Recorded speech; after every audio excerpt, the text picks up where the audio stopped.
गुरु दुखी किसी और से नहीं है, गुरु दुखी जनता से नहीं है, गुरु दुखी पब्लिक से नहीं है, गुरु दुखी जजों से नहीं है, गुरु दुखी कोर्ट से नहीं है, गुरु दुखी जेलर से नहीं है, गुरु दुखी जेल से नहीं है। अगर संत रामपाल जी महाराज जी वर्तमान में दुखी हैं तो केवल अपने ही नालायक अंध भक्तों से हैं, अंध भक्तों से। अरे सतनाम लेने के लिए 4-4 तारीख तुम इशार में करते हो। पहली बात तो ये नाम देने के अधिकारी नहीं। इन गधों ने संत रामपाल जी महाराज जी की आड़ में जगह जगह दुकानें खोल दी, फर्जी नामदान केंद्र खोल दिए। इनको अधिकार है क्या? अरे प्रथम नाम देके तुम लोगों को सतनाम देने के लिए 4 बार इशार तारीखों पे भेजा जाता है, फिर तुम्हारे को सतनाम दिया जाता है। सतनाम देने के लिए प्रथम मंत्र की परीक्षा ली जाती है। क्या ये गधे सक्षम है? क्या ये नालायक वो प्रथम नाम की परीक्षा लेने के लिए सक्षम है? अरे गुरु ये है या संत रामपाल जी महाराज है? परीक्षा कौन ले लेगा? इसलिए हम कह रहे हैं कि 2009 से जो आश्रम में नाम दीक्षा दी जा रही थी वो फर्जी थी। सतलोक आश्रम बरवाड़ा में 2009 से नाम दीक्षा दी जा रही थी गुरु जी के रहते सहते, वो फर्जी थी क्योंकि इन लोगों ने मनमाना आचरण कर रखा था। गुरु के आदेश वो नहीं मानते थे ये लोग। अब बहुत सारे भगत कुत्ते की तरह भौंकने लगेंगे कि वहां तो गुरु जी खुद थे आश्रम में। अरे गुरुजी खुद थे, फिर वो फर्जी कैसे हो सकती है? जिस प्रकार सतलोक आश्रम बरवाड़ा में रहते सहते उसी गुरु के नाम पे इन लोगों ने तुम्हें कमांडो बना दिया, इन लोगों ने तुम्हारे हाथों में बंदूकें पकड़ा दी। उसी गुरु के रहते सहते इन लोगों ने वहां पे 5-5 मौतें करवा दी, पुलिस वालों पे पत्थर फेंकवा दिए, पेट्रोल बम फुलवा दिए, जेसीपीया फुकवा दी। उसी तरीके से इन लोगों ने उसी गुरु के आश्रम में रहते सहते ये फर्जी नामदान दीक्षा केंद्र चालू कर दिया था इन लोगों ने। ये गुरु को आदेश नहीं, ये गुरु को इन लोगों ने सलाह दी थी और गुरु को अच्छे से पता है क्योंकि गुरु का तो काल भगवान के साथ वचन है। फिर भी परमात्मा ने दया करी। जो आत्माएं वहां से 2009 में नाम दीक्षा लिया करती थी, परमेश्वर उनको आशीर्वाद दे दिया करते थे। क्योंकि जैसे ही हमने नाम दीक्षा ले लिया आश्रम में 2009 से 2014 तक, उसके बाद अपना फार्म लेके हम गुरु जी के पास जाते थे दर्शनों के लिए, तो गुरु जी अपना हाथ रख देते थे सिर पे, और हाथ रखने के बाद अगर वो नाम फर्जी है तो परमात्मा की दया से वो सुचारू हो जाता था, वो सही हो जाता था। लेकिन आज क्या हो रहा है?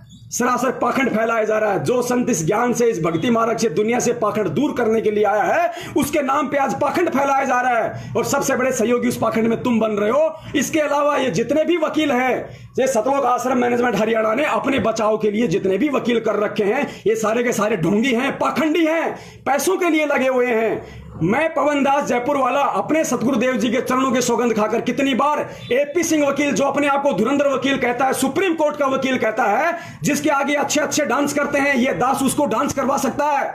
इस दास को परमात्मा ने वो काबिलियत दे रखी है, वो बुद्धि दे रखी है। ये दास आज पूरी दुनिया के सामने एक बार फिर से चैलेंज करता है सतलोक आश्रम मैनेजमेंट हरियाणा के एपी सिंह दिल्ली वाले वकील को, सुप्रीम कोर्ट के अधिवक्ता को, और एस के गर्ग नरवाणा वाले को, जो वर्तमान में देशद्रोह का मुकदमा लड़ रहा है संत रामपाल जी महाराज जी का। मैं उन दोनों वकीलों को चैलेंज करता हूं। यहां पे मुझे मजबूरन चैलेंज करना पड़ रहा है क्योंकि मेरे पास में सबूत हैं, साक्ष्य हैं। इन दोनों वकीलों ने सतलोक आश्रम मैनेजमेंट के इशारे पे पैसों के लालच में संत रामपाल जी महाराज जी को उल्टा फंसाया है, ना कि बचाया है।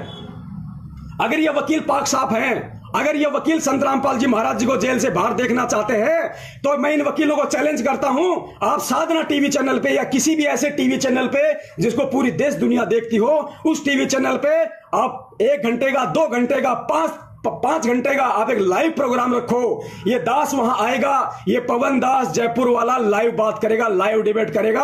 अगर तुम लोगों की वकालत ना छुड़वा दी, तुम लोगों के लाइसेंस फेल ना करवा दिए, जिस तरीके से तुम लोगों ने सतलोक आश्रम मैनेजमेंट के गुलाम बनकर, उनके पैसों के गुलाम बनकर तुम लोगों ने जिस कदर प्रशासन को मूर्ख बनाया है, हरियाणा सरकार को मूर्ख बनाया, जजों को और कोर्ट को मजाक बनाया तुम लोगों ने, उल्टे सबूत पेश कर करके, उल्टी दलीलें दे देकर तुम लोगों ने वो सबूत नहीं रखे जिन सबूत संत रामपाल जी महाराज जी बोल रहे हैं। अरे संत रामपाल जी महाराज जी पूरी दुनिया के सामने जब बरवाला कांड के समय गए पुलिस के साथ, तो मीडिया के सामने उन्होंने कहा था कि ये राष्ट्रीय समाज सेवा समिति मेरी नहीं है। भगत जी वीडियो निकालो, ये राष्ट्रीय समाज सेवा समिति मेरी नहीं है, ये जितने भी लोग कमांडो बने हुए ये मेरे नहीं हैं, और मुझे आश्रम के अंदर बंधक बना के रखा हुआ था। देखिए, सुनिए आप।